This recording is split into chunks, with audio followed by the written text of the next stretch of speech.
الله نحمده ونستعينه ونستغفره ونعوذ بالله من شرور أنفسنا ومن سيئات أعمالنا من يهده الله فلا مضل له ومن يضلله فلا هادي له وأشهد أن لا إله إلا الله وحده لا شريك له وأشهد أن محمدا عبده ورسوله يا أيها الذين آمنوا اتقوا الله حق تقاته ولا تموتن إلا وأنتم مسلمون يا أيها الناس اتقوا ربكم الذي خلقكم من نفس واحدة وخلق منها زوجها وبث منهما رجالا كثيرا ونساء واتقوا الله الذي تساءلون به والأرحام إن الله كان عليكم رقيبا يا أيها الذين آمنوا اتقوا الله وقولوا قولا سديدا يصلح لكم أعمالكم ويغفر لكم ذنوبكم ومن يطع الله ورسوله فقد فاز فوزا عظيما أما بعد فإن خير الحديث كتاب الله وخير الهدي هدي محمد صلى الله عليه وسلم وشر الأمور محدثاتها وكل محدثة بدعة وكل بدعة ضلالة وكل ضلالة في النار أعوذ بالله من الشيطان الرجيم بسم الله الرحمن الرحيم ولتكملوا العدة ولتكبروا الله على ما هداكم ولعلكم تشكرون. معزز سامعین کرام،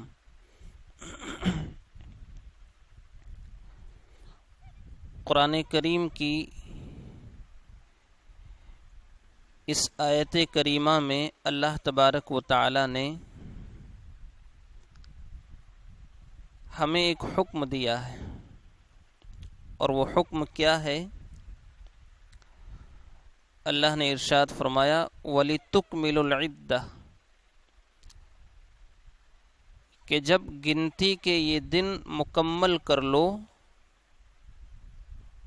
وَلِتُكَبِّرُوا اللَّهَ عَلَى مَا هَدَاكُمْ، تو اللہ کی دی ہوئی ہدایت پر اللہ کی بڑائی بیان کرو۔ کیا معنی ہے؟ یعنی انسان نے جو یہ عبادتیں کی ہیں، ان عبادات پہ خود بڑائی بیان نہ کرے، خود اپنا کمال نہ دکھائے، بلکہ کمال اللہ کا ہے۔ آپ سماج میں دیکھیں، بہت سارے ہٹے کٹے نوجوان بظاہر بہت مضبوط، لیکن روزے کی توفیق ان کو نہیں ملی،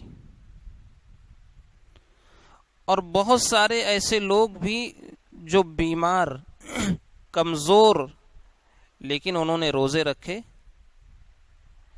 عبادتوں کی تکلیفیں اٹھائی۔ تو اگر کمال انسان کا ہوتا تو یہ ہٹا کٹا نوجوان مضبوط انسان روزے نہیں چھوڑتا، اس کی تکلیف سے گھبراتا نہیں۔ تو یہ کمال اللہ کا ہے، اور اس پر انسان اللہ کی بڑائی بیان کرے، اپنی بڑائی بیان نہ کرے۔ اسی لیے اللہ نے فرمایا وَلِتُكْمِلُوا الْعِدَّةَ وَلِتُكَبِّرُوا اللَّهَ عَلَى مَا هَدَاكُمْ، کہ جب گنتی کے یہ دن پورے ہو جائیں تو اللہ کی دی ہوئی ہدایت پر اللہ کی بڑائی بیان کرو، وَلَعَلَّكُمْ تَشْكُرُونَ، تاکہ تم اس کا شکر ادا کر سکو۔ تو اس پر جتنا ہو سکے انسان اللہ کی بڑائی بیان کرے، اللہ کا احسان مانے کہ اللہ نے ہمیں اس دور میں ان بندوں میں چنا جو اس کی عبادت کرتے ہیں، جو مقصد اصلی ہے۔ یہ ایک بات۔ دوسری بات جو مجھے کہنی ہے، آج ہم دو طرح کے ماحول سے گزر رہے ہیں۔ ایک ماحول ہر طرف خوف کا ہے، بدامنی، بے چینی، اور دوسرا ماحول ہے انسان اپنے پیٹ کو لے کر کے پریشان ہے، رزق، معاشی حالات، تنگیوں سے انسان گھرا ہوا ہے۔ اس کا علاج کیا ہے؟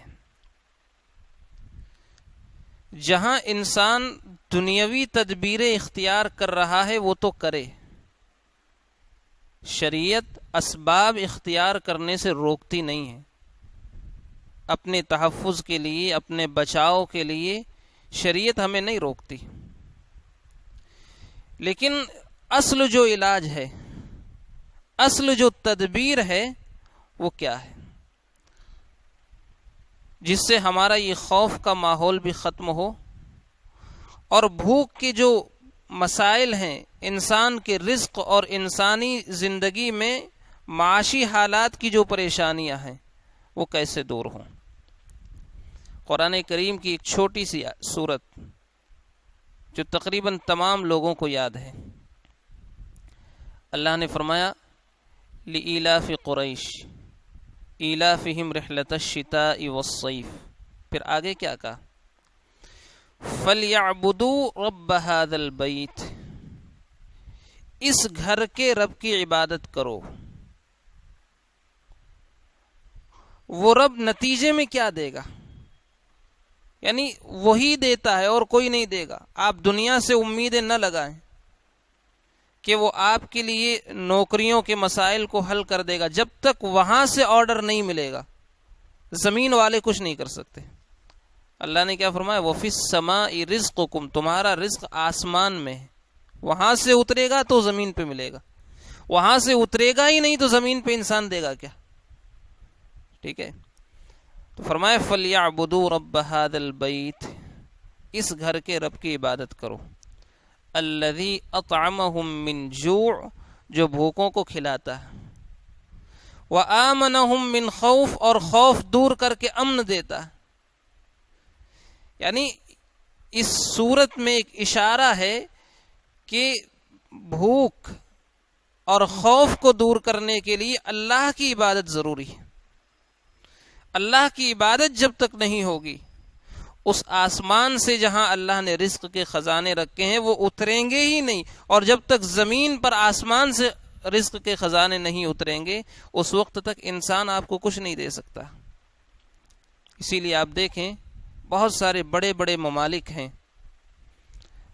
آج وہ یہ کہنے پر مجبور ہیں کہ اب تم اللہ کی عبادت کرو، مساجد کو کھول دو، اذانوں کی اجازتیں مل گئی ہیں کہ شاید اللہ رب العالمین ہمارے اس مسئلے کو حل کر دے. یعنی آج غیر مسلم بھی یہ یقین کرنے لگا ہے. تو اس سے کہیں زیادہ یقین کی کیفیت ہمارے دل میں ہونی چاہیے. لہذا ضروری ہے کہ ہمارا تعلق ہر وقت کسی نہ کسی طرح اللہ رب العالمین سے جڑا ہوا رہے. ہر وقت اللہ رب العالمین سے انسان اپنے تعلق کو مضبوط کرنے کی کوشش کرے. اور اس سلسلے میں کوئی بہت نئی بات نہیں بلکہ یاد دہانی کے طور پر کہ انسان کی یہ جو عبادتیں ہیں یہ سمجھیے کہ انسان کی حفاظت بھی کرتی ہیں. آج انسان سیکورٹی کے لیے، اپنے بچاؤ کے لیے کیا کچھ نہیں کر رہا ہے. ٹھیک ہے انسان وہ کرے، ہم منع نہیں کرتے، لیکن عبادات میں بھی اللہ رب العالمین نے انسان کا تحفظ رکھا. آپ دیکھیے پیارے نبی صلی اللہ علیہ وسلم فرماتے ہیں من صلی صلاۃ الصبح فہو فی ذمۃ اللہ، جس شخص نے صبح کی نماز پڑھی وہ اللہ کی حفاظت میں آ گیا. اب آپ سوچئے وہ کتنا محروم انسان ہے جس نے اس نماز کی حفاظت نہیں کی. اب اس نماز اور اس عبادت کو چھوڑ کر آپ دیگر جتنی بھی کوششیں کر لیں، بیماری سے بچنے کے لیے، بھوک سے بچنے کے لیے اور پریشانیوں سے بچنے کے لیے آپ نے نماز نہیں پڑھی ہے، اسی کا ساتھ چھوٹ گیا. اب دوسری ساری چیزیں آپ پکڑ لیں، آپ کو حفاظت نہیں مل سکتی. تو صبح اٹھ کر پہلا کام انسان من صلی صلاۃ الصبح فہو فی ذمۃ اللہ، اپنی بیوی اپنے بچوں کی عادتیں بنائیے تاکہ ان کی حفاظت ہو سکے. میں اور آپ حفاظت نہیں کر سکتے، ہمارے ہاتھ میں کچھ نہیں ہے، وہ حفاظت کرے گا تبھی ہوگی. پہلی چیز. دوسری چیز، ابھی ایک دو دن پہلے بھی اور عام طور پر لوگ پوچھتے ہیں کوئی اچانک بیمار ہو گیا، بیماری لگ گئی، کوئی اور پریشانی ہو گئی، ہم اندر سے ہل جاتے ہیں، طرح طرح کے خیالات انسان کو پریشان کرتے ہیں کہ یہ کیا ہو گیا، کوئی جن ہے، کوئی جادو ہے، یا کسی نے کچھ کر دیا ہے، اس طرح کے خیالات انسان کے ذہن میں آتے ہیں، اور پھر دوسروں سے علاج کروانے کے لیے راستے ڈھونڈتے ہیں۔ میں ہمیشہ ایک بات کہتا ہوں کہ اللہ نے علاج ہمارے ہاتھ میں رکھا، آپ کو میری محتاجگی کی ضرورت نہیں ہے، اللہ کے رسول نے اپنے امتیوں کو محتاج رکھا ہی نہیں ہے۔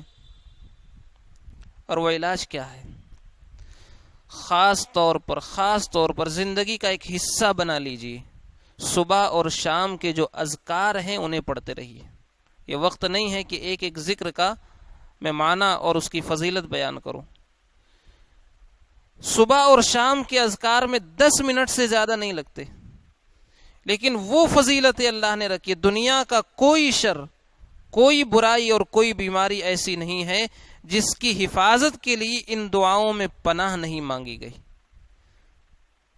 تو ضروری ہے کہ انسان صبح اور شام کے اذکار کا اہتمام کرے، 10 منٹ سے زیادہ وقت نہیں لگتا۔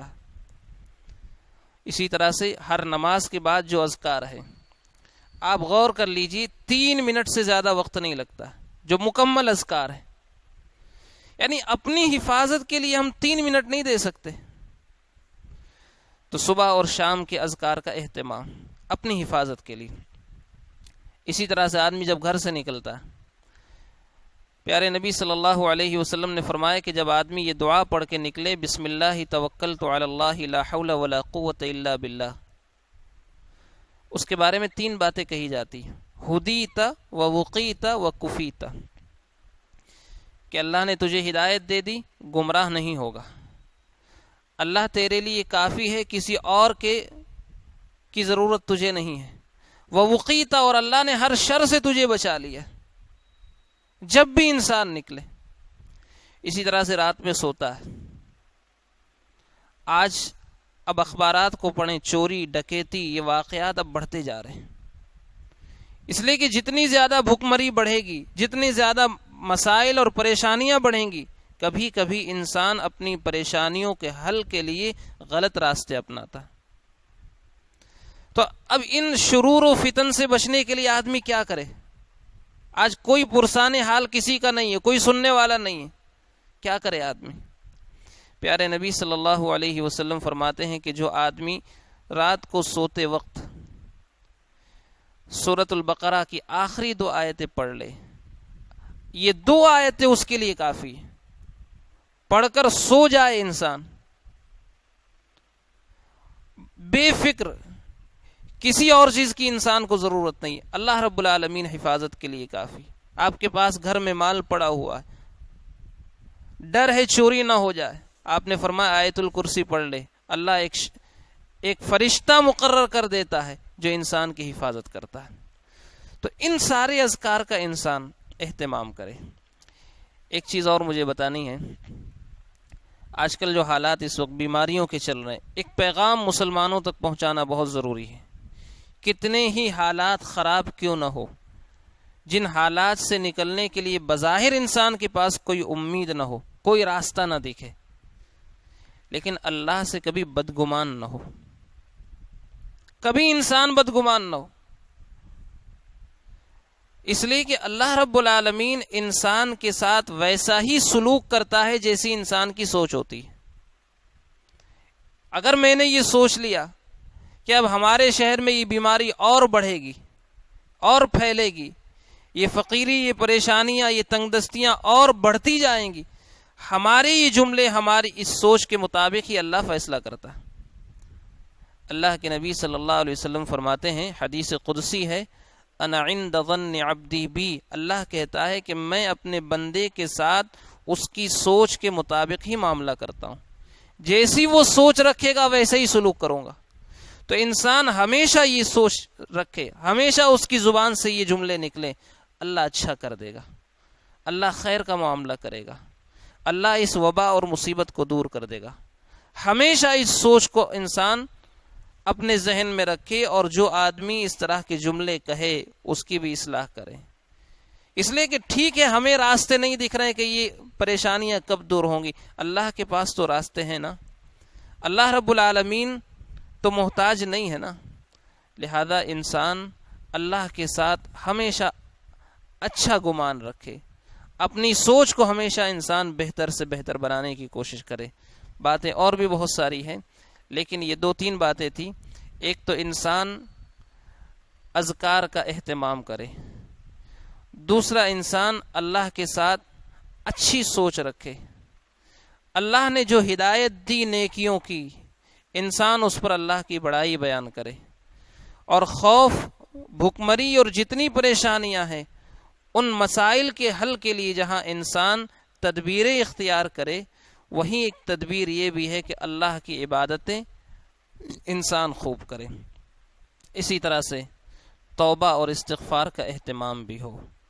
اللہ رب العالمین سے ہر وقت ہر دم مغفرت مانگتا رہے، معافی کا سوال کرتا رہے. جتنی جلدی اللہ رب العالمین کی ذات مانتی ہے اتنی جلدی کوئی ذات نہیں ہے جو انسان کی مان جائے. اللہ رب العالمین معاف کرنے والی ذات ہے. اللہ سے دعا ہے رب العالمین اس مہینے میں جو کچھ ٹوٹی پھوٹی عبادتیں ہوئی ہیں اللہ ان عبادتوں کو قبول کر لے. اللہ جو کچھ ہم سے کوتاہیاں غلطیاں ہو گئی ہیں اللہ تو انہیں معاف کر دے. اللہ تو اپنی رحمتوں کے ذریعے سے ان مسائل اور پریشانیوں کو دور کر دے. اللہ جو مسلمان جہاں کہیں پریشان ہیں اللہ تو ان کی پریشانیوں کو دور فرما دے. اللہ جو مسلمان بیمار ہیں اللہ تو ان کی بیماریوں کو دور کر دے، انہیں شفا عطا فرما دے. اللہ مسلمانوں کی دین و ایمان، جان و مال، عزت و آبرو کی حفاظت فرما. اللہ مسلمانوں کی ہر طرح سے حفاظت فرما. اللہ مسلمانوں کی ہر طرح سے تو حفاظت فرما. اللہ مسلمانوں کی ہر طرح سے تو حفاظت فرما. اللہ جو بھی قرض کے بوجھ میں دبے ہوئے ہیں اللہ تو ان کے بوجھ کو ہلکا کر دے.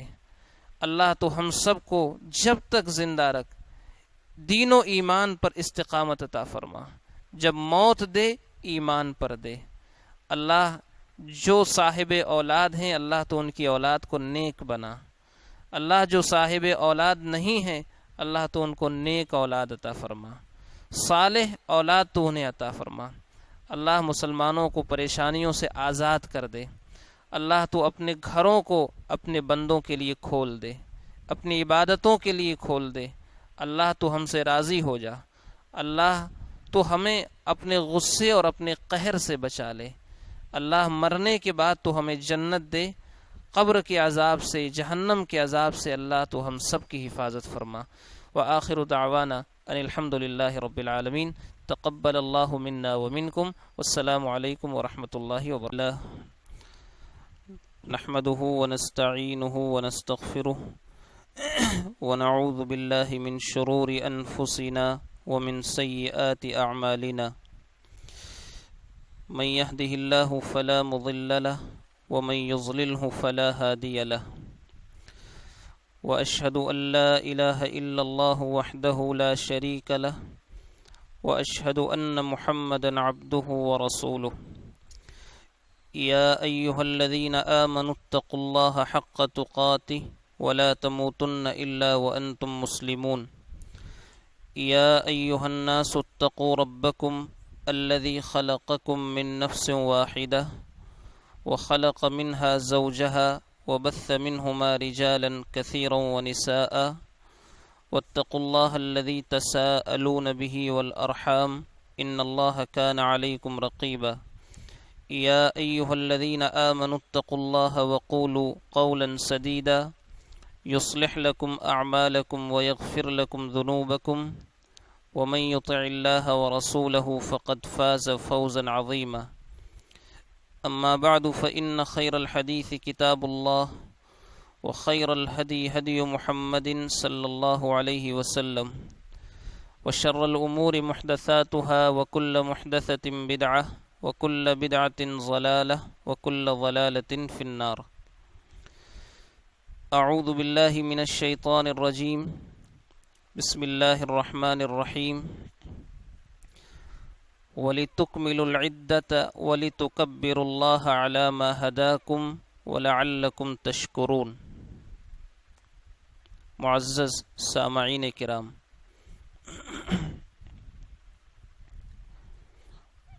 قرآن کریم کی اس آیت کریمہ میں اللہ تبارک و تعالی نے ہمیں ایک حکم دیا ہے، اور وہ حکم کیا ہے؟ اللہ نے ارشاد فرمایا وَلِتُكْمِلُوا الْعِدَّةَ، کہ جب گنتی کے یہ دن مکمل کر لو، وَلِتُكَبِّرُوا اللَّهَ عَلَى مَا هَدَاكُمْ، تو اللہ کی دی ہوئی ہدایت پر اللہ کی بڑائی بیان کرو۔ کیا معنی ہے؟ یعنی انسان نے جو یہ عبادتیں کی ہیں، ان عبادات پہ خود بڑائی بیان نہ کرے، خود اپنا کمال نہ دکھائے، بلکہ کمال اللہ کا ہے۔ آپ سماج میں دیکھیں، بہت سارے ہٹے کٹے نوجوان بظاہر بہت مضبوط، لیکن روزے کی توفیق ان کو نہیں ملی، اور بہت سارے ایسے لوگ بھی جو بیمار، کمزور، لیکن انہوں نے روزے رکھے، عبادتوں کی تکلیفیں اٹھائی۔ تو اگر کمال انسان کا ہوتا تو یہ ہٹا کٹا نوجوان مضبوط انسان روزے نہیں چھوڑتا، اس کی تکلیف سے گھبراتا نہیں۔ تو یہ کمال اللہ کا ہے، اور اس پر انسان اللہ کی بڑائی بیان کرے، اپنی بڑائی بیان نہ کرے۔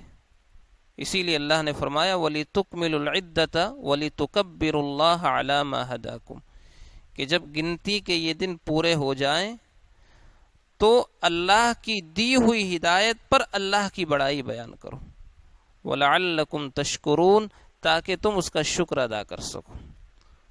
تو اس پر جتنا ہو سکے انسان اللہ کی بڑائی بیان کرے، اللہ کا احسان مانے کہ اللہ نے ہمیں اس دور میں ان